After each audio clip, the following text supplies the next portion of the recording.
क्या गर्भावस्था के दौरान संभोग कर सकते हैं?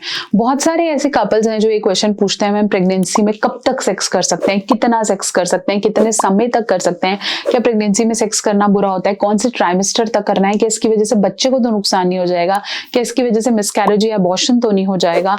बहुत सारे क्वेश्चंस, बहुत सारे। क्या प्रेगनेंसी में सेक्स करना सेफ है या नहीं, चलिए बात करेंगे। चैनल पे नए हैं जरूर सब्सक्राइब करें और कौन सी पोजीशंस होनी चाहिए उसके बारे में जरूर बताऊंगी, तो इस वीडियो को सारे पूरा अंत तक देखेंगे और चैनल पे नए हैं सब्सक्राइब करेंगे। तो चलिए हम बात कर रहे थे प्रेगनेंसी में सेक्स।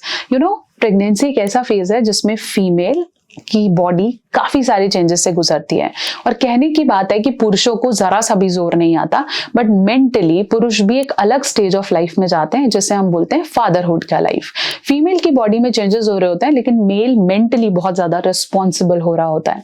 तो ऐसे में दोनों को सबसे ज्यादा जरूरत होती है एक दूसरे की सपोर्ट की। और ये भी आप अपनी बिल्कुल दिमाग से मिथ हटाएं कि sex is all about physical need, sex is about emotional and supportive need too. इसलिए अगर आपको लगता है कि प्रेगनेंसी में पार्टनर को छूना भी नहीं है और नीचे देखना भी नहीं है और सेक्स नहीं करना है, तो ऐसा बिल्कुल नहीं है। हाँ, कुछ ऐसे महीने हैं जिस पे ध्यान रखने की सबसे ज्यादा जरूरत है। जैसे शुरू के 3 महीने को अगर मैं डिफाइन करूं, तो अगर आप शुरू के 3 महीने में फ्रीक्वेंटली सेक्स में इन्वॉल्व हो रहे हैं, जब आपने प्रेगनेंसी आ गई है या अल्ट्रासाउंड से कंफर्म हो गई है, तो ऐसे टाइम पे अलग अलग डिफरेंट या वेक पोजीशन लेने से या एक्रोबेटिक पोजीशंस यूज करने से या स्टमक पे बहुत ज्यादा जोर डालने से मिसकैरेज के चांसेस हो सकते हैं। ऐसे में फ्रीक्वेंटली मिशनरी पोजीशन या फिर काउगर्ल पोजीशंस को लिया जा सकता है, जिसमें frequent female on the top है, जिसकी वजह से उनकी बॉडी या उनके स्टमक पे जो भी ग्रोथ हो रही है उसका वो खुद से कंट्रोल कर पाए। साथ साथ पहले 3 महीने, स्पेशली तीसरा महीना, प्रिकॉशंस का थोड़ा सा हम ज्यादा डाल लेते हैं, बट ऐसे में आप ओरल सेक्स, फिजिकल इंटिमेसी या फोरप्ले को कभी भी, कैसे भी, कहीं भी कर सकते हैं। तो उसके लिए आपको टिपिकल वजाइनल सेक्स की तरफ ही ध्यान देना जरूरी नहीं है। फिर बात करती हूँ बीच का फेज, जिसे हम चौथे महीने से छठा महीना कहते हैं, जो हमारा दूसरा ट्राइमेस्टर होता है। ऐसे को हम हनीमून या बेबी मून पीरियड भी कहते हैं। ऐसे में आप अगर सेक्स करते हैं या मल्टीपल पोजीशन ट्राई भी करते हैं, तो वो बेबी की ग्रोथ का टाइम है। ऐसे में बच्चा नीचे जाके नहीं लग रहा है और धीरे धीरे ग्रो कर रहा है। तो ऐसे में अगर आप रेगुलर सेक्स कर भी रहे हैं, इन्वॉल्व हो रहे हैं, तो घबराने की बात नहीं है। एक चीज ध्यान रखना है कि ऐसा ना हो कि माँ का पेट दब रहा हो और किसी चीज से लग रहा हो, तो बेटर आप अपना सारा बोझ या अपना सारा वेट फीमेल के ऊपर ना डालें। ऐसे में female on the top, cowgirl positions या dog position is preferred. Missionary, बहुत ज्यादा टिल्टेड मिशनरी नहीं करना है, बेसिक मिशनरी आप लोग प्रैक्टिस कर सकते हैं। फिर हम बात करेंगे छठे से 9वां महीना, जो कि सबसे ज्यादा क्रूशियल मंथ रहता है, जब बच्चा नीचे जाके आपके सिम्फिसिस प्यूबिस में लगने लग जाता है, जिसे हम बोलते हैं कि ठहराव आ गया है। इस समय बच्चा पोजीशंस भी चेंज करता है और यहाँ से धीरे धीरे वजाइनल कैनाल ओपन होने लग जाती है। ऐसे में अगर आप बहुत ज्यादा प्रेशर डाल के सेक्स एंजॉय कर रहे हैं या 9th मंथ में बहुत ज्यादा सेक्स में इन्वॉल्व रहते हैं, तो नीचे इन्फेक्शन होने के चांसेस, पानी की थैली फटने के चांसेस, या फिर अल्टीमेटली कहीं ना कहीं बच्चे का पोजिशन चेंज होने के चांसेस बढ़ जाते हैं। कई फीमेल्स में बच्चों को एस्फिक्सिया, मतलब सांस लेने की दिक्कत भी देखी गई है और जल्दी से सिजेरियन या कुछ ऑपरेशन करना पड़ जाता है। तो ऐसे में please avoid regressive sex position. Otherwise sex पूरी प्रेगनेंसी के दौरान करने में कोई मनाही नहीं है।